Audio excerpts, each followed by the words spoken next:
맵잡기 두 번째 시간인데요. 5장부터 10장입니다. 내용이 조금 많기 때문에 우리가 복습은 하지 않고 바로 5장부터 10장까지 쭉 살펴보도록 하겠습니다. 자, 5장을 보게 되면요, 통일왕국의 왕이 된 다윗에 대해서 소개하고 있습니다. 드디어 이스라엘의 모든 지파가 헤브론에서 다윗을 왕으로 추대하게 되죠. 이스라엘 장로들은요, 지금 사울 왕국의 군대 장관 누구요? 아브레. 그리고 북왕국의 왕이 누구였습니까? 사울의 아들 이스보셋이 죽었습니다. 그러자 헤브론에서 총회로 모여서 다윗에게 기름 부은 후에 다윗을 이스라엘의 왕으로 세우게 됩니다. 자, 다윗은요, 평생 몇 번 기름 부으심을 받았다라고 말씀드렸습니까? 3번. 몇 번 기름 부으심을 받았다고요? 3번. 예, 정말 똑똑하시네요. 첫 번째는 청소년 때 아마 15세쯤 되었을 겁니다. 사무엘을 통해서 기름 부음을 받았습니다. 두 번째는 유다 지파로부터 30세 헤브론에서 유다의 왕이 될 때 기름 부으심을 받았고요. 또 한 번은 이스라엘의 12지파로부터 헤브론에서 이스라엘의 전체의 왕이 될 때 37세에 기름 부으심을 받게 됩니다. 자, 5장 4절과 5절에 보게 되면요, 다윗이 30살에 남유다의 왕이 됩니다. 그리고 나서 40년간 통치를 했다라고 전하고 있습니다. 남유다의 왕으로 약 7년, 그리고 이스라엘 전체의 왕으로 33년, 총 40년간을 왕으로 통치를 하게 됩니다. 다윗은요, 15세에 사울에게 기름 부음을 받은 후에 두 번이나 더 기름 부으심을 받은 후에 37세에 비로소 온 이스라엘 왕으로 세움을 받게 되었습니다. 그 기간이 짧은 기간은 아니었죠. 그런데 22년 동안 다윗은 절대로 자기 뜻대로 왕에 오르려고 시도하지 않았습니다.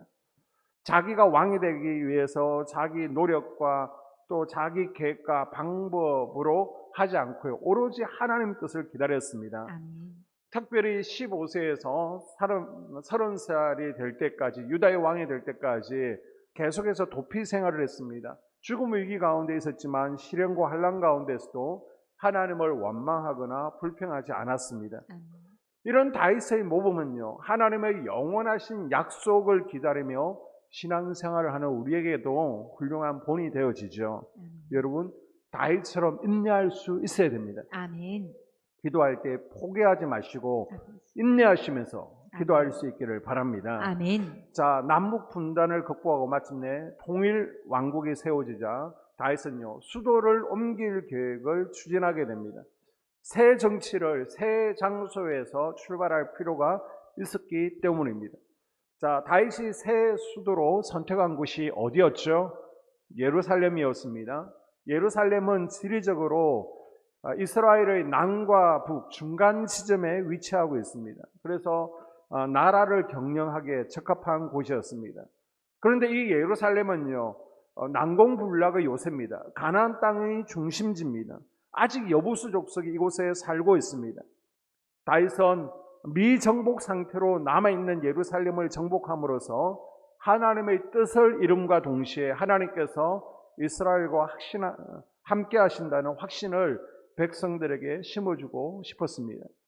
그래서 다윗은 자신의 척관 600명만 데리고요, 예루살렘에 몰래 잔입을 하게 되죠. 지도에 보시는 것처럼 그 전에 예루살렘이라는 곳이 어떤 곳인지 화면이 없네요. 자, 보면 예루살렘이 요새처럼 생겨 있습니다. 들어갈 수 있는 문이 없어요. 대문을 잠그면 있습니다. 산 위에 있기 때문에 들어갈 수가 없죠. 그래서 운무를 통해서 몰래 들어가서 여호수아 이래 아직 정복하지 못했던 예루살렘 성을 단숨에 정복을 하게 됩니다. 하나님께서 다윗과 함께 하심으로 정점 다윗은 강성해지더라라고 9절에서 10절까지 전하고 있는데요. 다윗이 점점 온 나라에 열방이 알려지게 됩니다. 그래서 그 이스라엘 위에 있던 두루왕 히람은요, 다윗에게 축하 사절단과 선물을 보내면서 예루살렘에 다윗의 왕궁을 짓도록 도와주죠. 이때 다윗은 하나님께서 나를 세우시는구나, 하나님께서 이스라엘을 높여주시는구나, 하나님께 감사함의 영광을 올려드립니다. 아멘. 자, 이런 다윗에게도요, 약점이 있었습니다. 13절을 보게 되면 예루살렘에서 처첩들을 더 두었으므로 아들과 딸들이 또 다윗에게서 나니.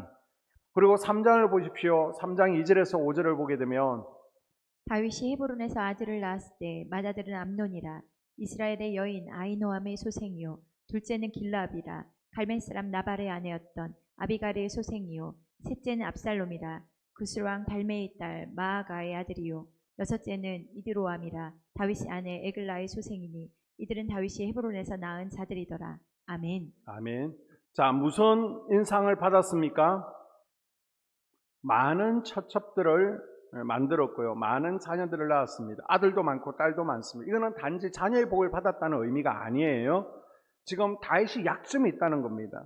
하나님은 일부일처제를 원하십니다. 그런데 많은 아내들을 두었고요. 결국은 이 자식들이 쏙을 끓이게 될 것이라는 것을 지금 다윗의 가계들을 통해서 보여주고 있는 것입니다. 여러분, 하나님께서 복 부어 주실 때, 평안의 자리에 있을 때 우리는 조심해야 됩니다. 아멘. 사람들은요, 고난 가운데, 어려움 가운데 죄를 짓는 게 아니에요. 언제요? 이때는 하나님께 매달립니다. 그러다가 최고의 자리에 있을 때, 축복의 자리, 평안의 자리에서 또한 주의를 돌아보면서 죄를 짓게 됩니다. 우리는 항상 두렵고 떨림으로 죄 앞에 엎어지지 아니하도록 항상 깨어 있을 수 있기를 주님의 이름으로 당부를 드립니다. 아멘. 그리고 족보를 보게 되면요, 자, 솔로몬은 바세바의 둘째 아들이 아닙니다. 첫째는 죽고 네 번째니까 총 다섯 번째, 바세바의 다섯 번째 아들입니다. 오해하지 마시고요. 자, 다윗이 12지파의 왕이 되었다는 소식을 블레셋이 듣게 됩니다. 그래서 이스라엘과의 새로운 관계 정립을 위해서 이스라엘을 침공해 오게 되죠. 사울의 길보아 전투 이후에 이스라엘은 이제는 힘이 없는 거예요. 그래서 블레셋에서 계속해서 조공을 바쳤습니다. 그런데 다윗이 딱 왕이 되고 나서 다윗이 블레셋에게 조공을 바치지 않는 겁니다. 그래서 어라 이것 봐라, 다시 한번 누가 위인지를 보여줘야 되겠네라고 하면서 블레셋이 다윗을 침략해 오게 되죠. 그래서 다윗이 국방력을 더 강하기 전에 힘을 약화시킬 목적으로 이스라엘의 정쟁을 걸어왔습니다.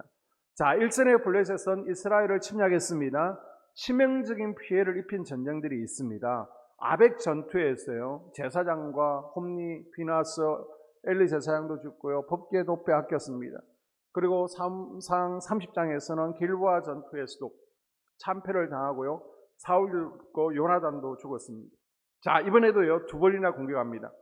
그러나 다윗에게 두 번 다 대패하고 이스라엘 땅에서 완전히 쫓겨나게 되죠. 자, 이 블레셋과의 전쟁에 앞서 다윗은요, 하나님께 묻습니다. 아멘. 19절에서 23절 보게 되면요, 다윗이 여호와께 여쭈어 이르되 내가 블레셋 사람에게로 올라가리이까 여호와께서 그들을 내 손에 넘기시겠나이까 하니 여호와께서 다윗에게 말씀하시되 올라가라, 내가 반드시 블레셋 사람을 내 손을 넘기리라 하신지라. 다윗이 여호와께 여쭈니 이르시되 올라가지 말고 그들 뒤로 돌아서 뽕나무 숲을 맞은편에서 그들을 기습하되. 아멘. 아멘. 자, 여러분 같으면 전쟁이 났습니다. 그럼 뭘 해요? 빨리 군사들을 소집해서 전쟁에 나가야 되겠죠. 그런데 다윗은 어떻게 돼요? 하나님, 이 전쟁 해야 됩니까? 우리가 방어해야 됩니까? 라고 묻죠. 이것은 하나님을 자기와 그리고 온 이스라엘 왕으로 인정하고 따르는 철저한 신앙인의 모습을 보여주고 있는 겁니다. 아멘. 여러분들이 어떤 결정을 하게 될 때 왕이신 하나님께 반드시 물어보고 나아갈 수 있기를 바랍니다. 아멘. 자, 이 전쟁에서 다윗이 이끄는 이스라엘군이 블레셋을 완전하게 이기게 되죠. 사울을 평생 괴롭혔던 블레셋은요, 다윗에게는 더 이상 문제가 되지 않았습니다. 아멘. 자, 다윗은요, 왕이 된 후에 예루살렘을 정치 중심 그리고 종교의 중심으로 만들기를 원했습니다. 그래서 6장에 보게 되면요, 다윗은 법궤를 예루살렘으로 모셔오는 일을 국가 프로젝트 차원에서 추진을 하게 됩니다. 자, 지금 법궤가 어디 있습니까? 법궤가 지금 어디에 있어요? 우리 집에는 없죠. 기랏 여아림 아비나답의 집에 있습니다. 사울은요, 그동안 언약궤에 무관심했습니다. 블레셋군에게 빼앗긴 하나님궤가 블레셋진에서 7개월 만에 돌아오게 됩니다. 그런데 기랏 여아림의 아비나답의 집에서 약 40년 이상 오랫동안 사울이 죽을 때까지 있었습니다. 자, 다윗이 법궤를 가져오는 것은요, 백성들의 신앙을 하나님께로 향하게 하는 겁니다. 그 첫걸음이 뭐예요? 바로 법궤를 가지고 우리가 하나님 앞에 예배사로 나아가겠다는 겁니다. 아멘. 예배를 회복하는 것입니다. 아멘. 그래서 다윗은요, 예배를 통해서 이스라엘을 하나로 묶겠다는 의지를 법궤를 가지고 오는 것으로 온 백성들 앞에서 상징적으로 보여주고 있는 것입니다. 아멘. 여러분, 예배가 어그러진 우리 가정을 회복하는 첫걸음인 것을 기억할 수 있기를 바랍니다. 아멘. 그런데 법궤를 수레에 싣고 오는 도중에 다윗이 전혀 예상하지 못했던 일이 일어나죠.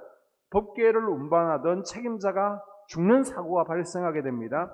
그래서 법궤를요, 다윗 성으로 가져오는 것을 실패하고 오벳 에돔의 집으로 옮기게 됩니다.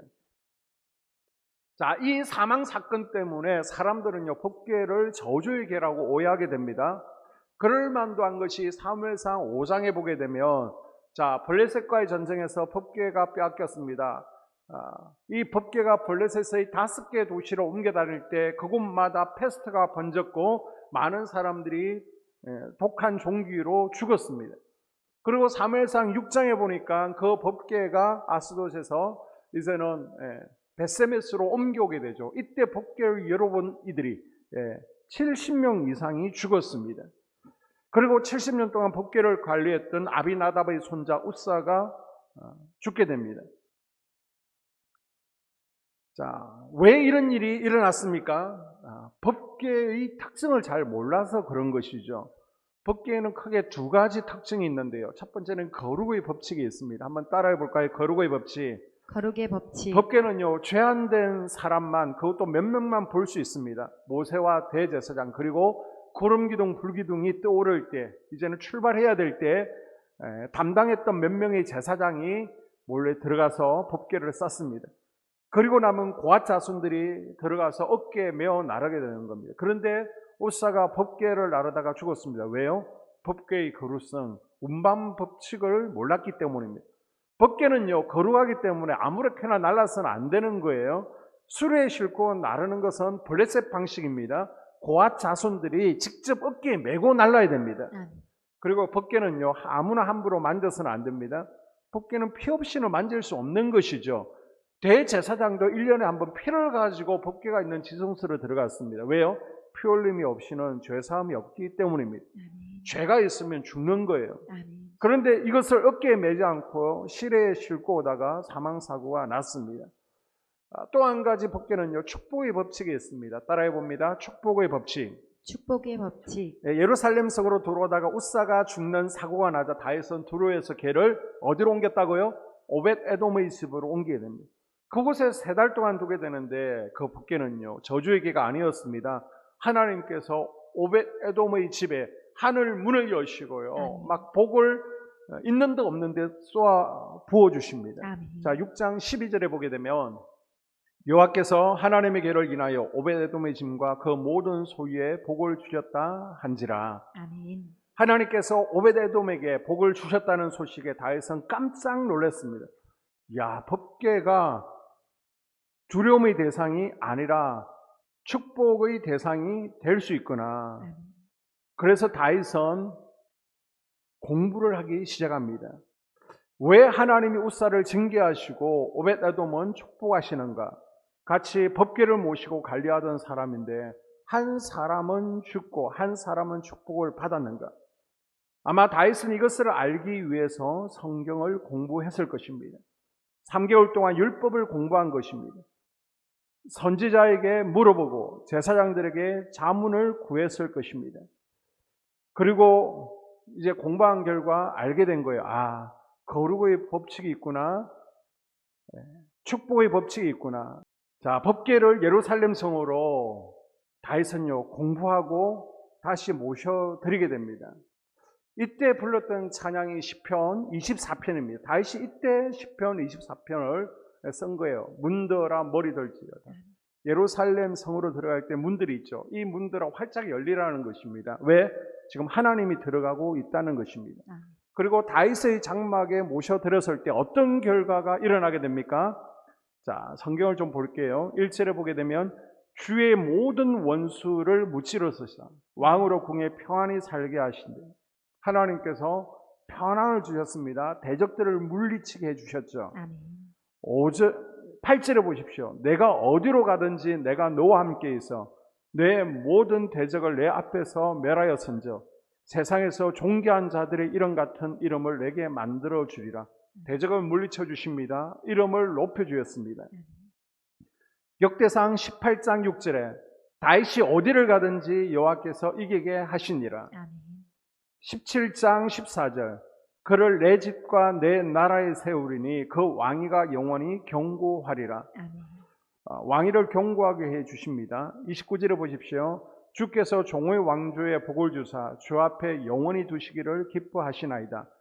여호와여 주께서 복을 주셨사오니 이 복을 영원히 누리리이다. 아멘. 오벳에돔의 가정에 복을 주신 하나님께서 다윗에게도 복을 주셨습니다. 아멘. 다윗의 집안뿐만 아니라 온 나라에도 복을 주셨습니다. 법궤는요 저주의 궤가 아니라 축복의 궤였습니다. 아멘. 여러분 마음에 하나님의 성전이 세워졌습니까? 이제 법궤를 여러분의 마음에 성전에 모셔드릴 수 있기를 바랍니다. 아멘. 그리고 법궤가 축복의 궤가 되기 위해서는 여러분 말씀을 배우고요. 말씀을 제대로 알아야 되는 거예요. 아멘. 똑같은 법궤라고 할지라도 말씀에 무지하면 그건 저주가 될 수 있습니다. 사고가 될 수 있습니다. 그러나 말씀을 바로 알고요. 말씀대로 하면 축복이 되는 것입니다. 아멘. 여러분 말씀으로 무장할 수 있기를 바랍니다. 아멘. 다시 법궤를 다윗성에 메고 갈 때 다윗은 너무 기뻐 춤까지 추었습니다. 옷이 펄렁펄렁하니까요 온 맨살이 다 보였습니다. 그것을 16절에 보니까 사울의 딸 미갈이 보았다라고 하죠. 여러분 미갈의 신분이 뭐예요? 다윗의 아내입니다. 그런데 16절은 사울의 딸이라고 기록하고 있습니다. 자기 아내지만 다윗의 아내지만은 왕비지만 사울의 딸이라고 일부러 기록하고 있는 거예요. 이 미갈은 우리 아버지는 그렇게 경망스럽지 않았다. 그렇게 추측들지 않았다. 다윗을요 조롱하고 냉소하죠. 아비가일과는 굉장히 대조적인 모습입니다. 남자에게 필요한 것은 인정해 주는 것, 칭찬해 주는 건데 지금 미갈은요 다윗을 비웃고 조롱하고 있습니다. 이게 다윗은 나는 지금 하나님 앞에 한 것이다. 누가 보라고 한 것이 아니다라고 말하고요.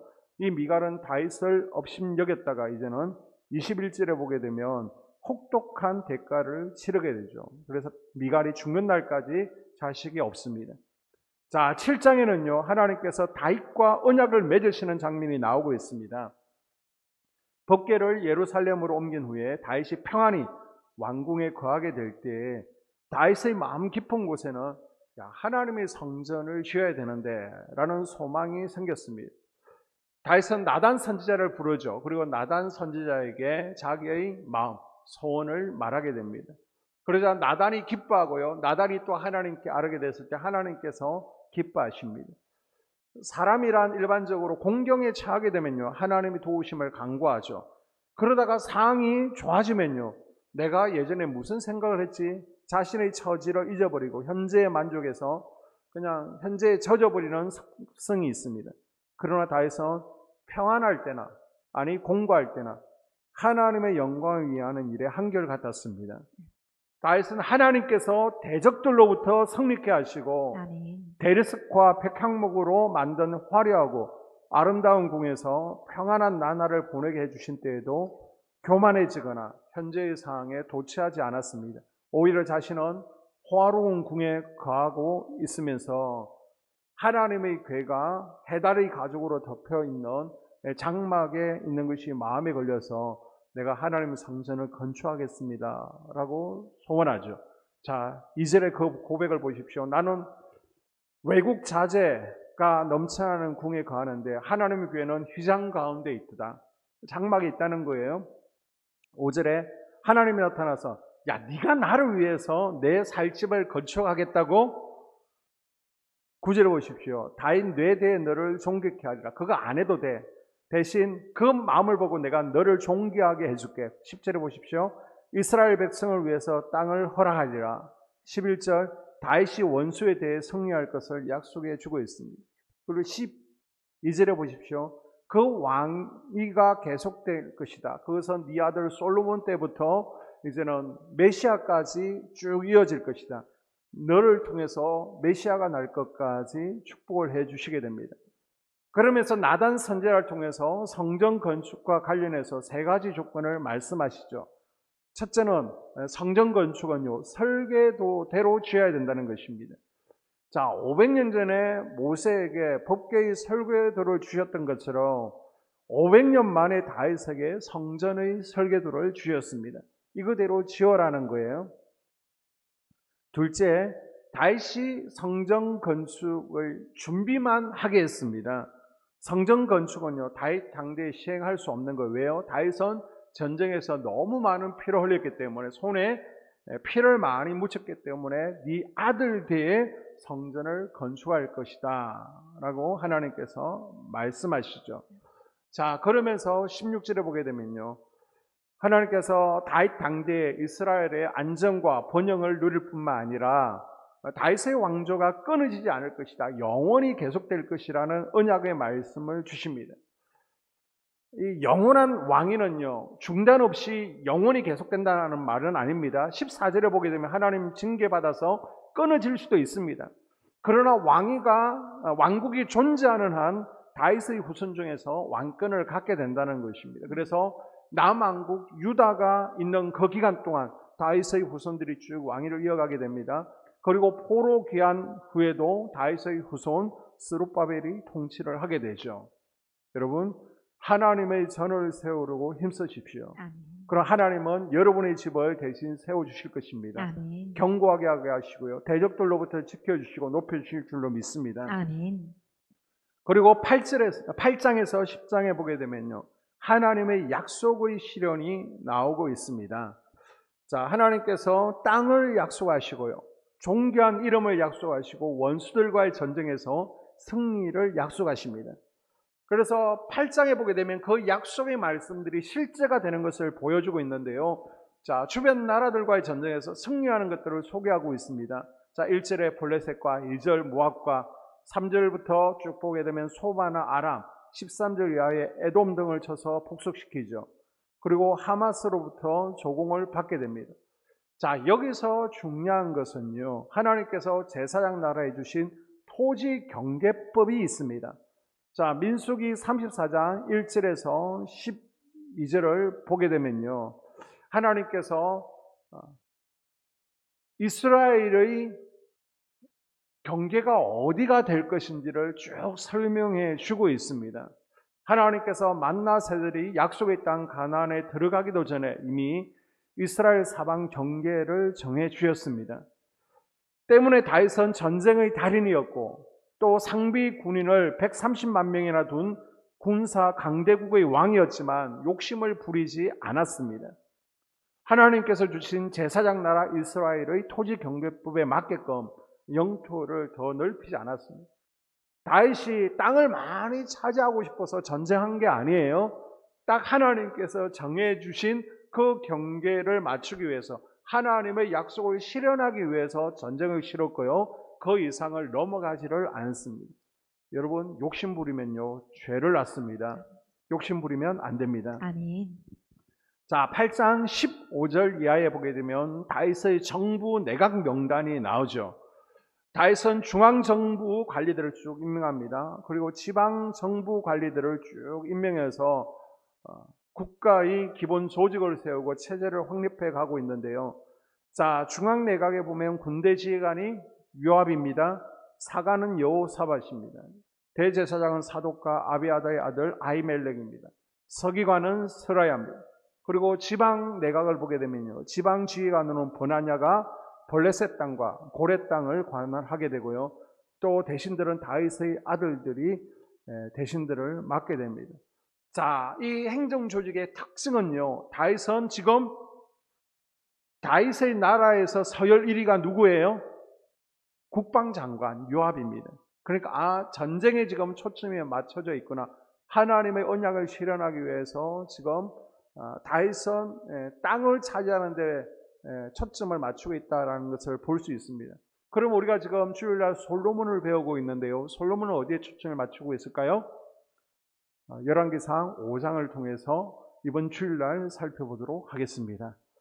자, 9장에는요, 신실하고 의로운 다윗의 선한 통치의 한 면을 보여주는 기사가 등장하고 있는데요.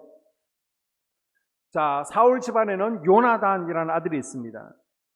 다윗과 특별한 관계였습니다. 서로 의지하는 친구 관계였죠.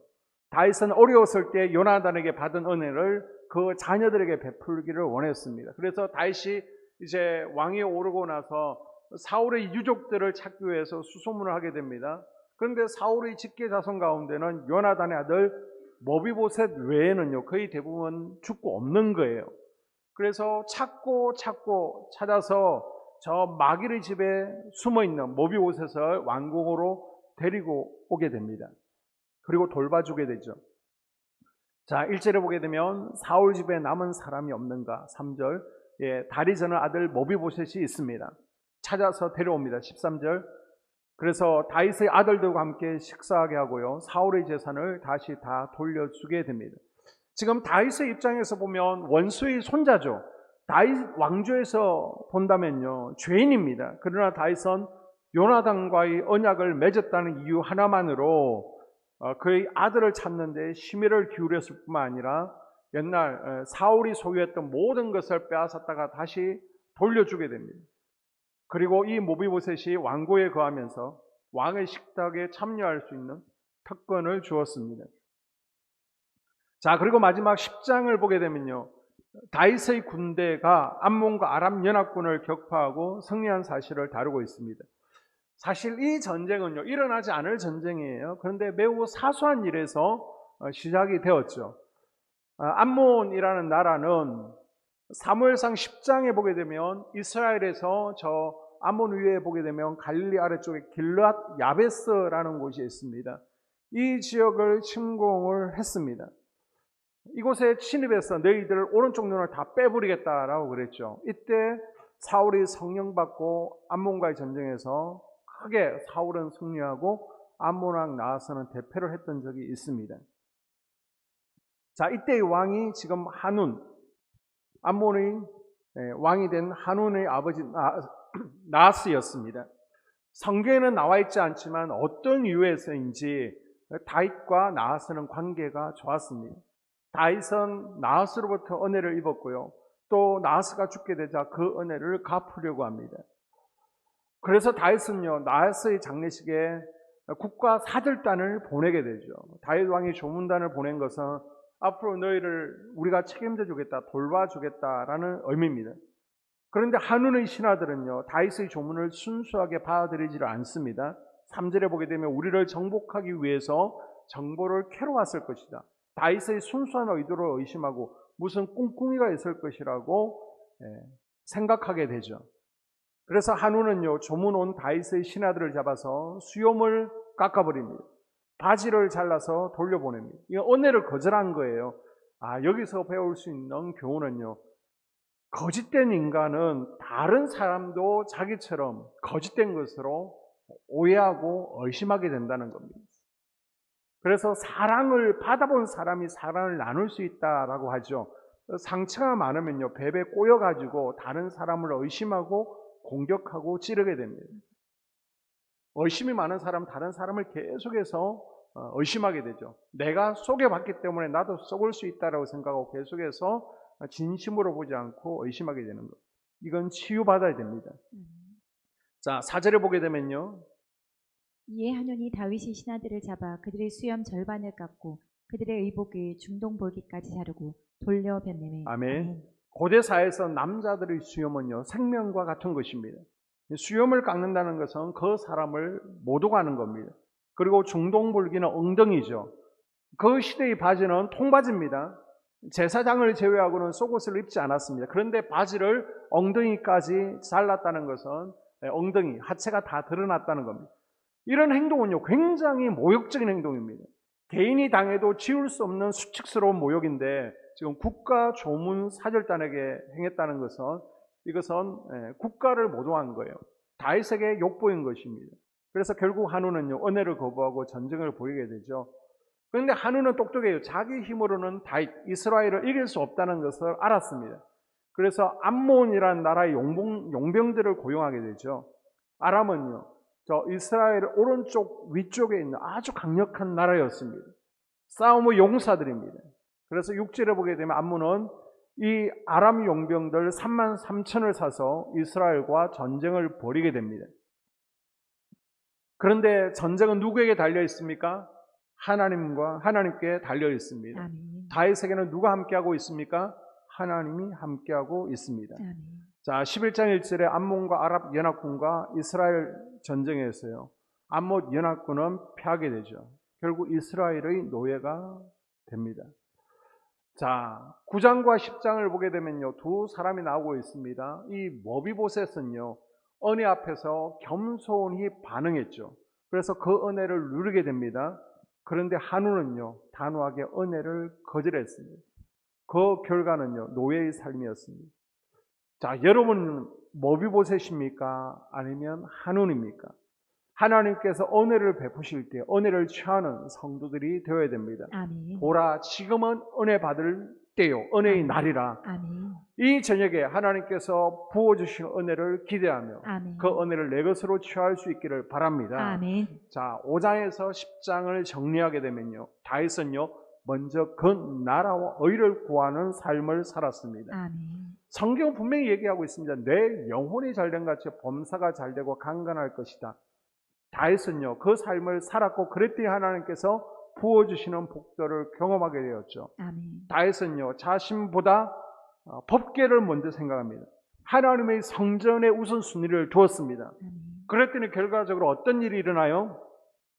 하나님께서 함께 하셔서 어디로 가든지 이기게 하십니다. 아멘. 전리품을 취하게 하시고 대적들을 막아주시고 그의 이름을 높여주셨습니다. 아멘. 평안을 주셨습니다. 아멘. 여러분, 하나님 은혜를 누리는 비결이 바로 여기에 있는 거예요. 하나님과 자녀, 하나님에게 우선순위를 둘 수 있기를 바랍니다. 아멘. 성전과 직장, 성전과 가정, 성전에 먼저 우선순위를 둘 수 있기를 바랍니다. 아멘. 우리는 하나님 앞에 기도하죠. 우리에게 푸른 초장, 맑은 시냇 물가로 인도해 주시면 하나님을 나의 목자 삼겠습니다 라고 합니다. 그러나 하나님께서는 나를 먼저 목자 삼으라. 먼저 그 나라 의를 구하면 푸른 초장으로 맑은 시냇 물가로 인도해 줄게 라고 말씀하십니다. 아멘. 그 사실을 믿고 먼저 하나님에게 우선순위를 두고 나아가는 이 시대의 영적 다윗이 될 수 있기를 주의 이름으로 축복합니다. 아멘.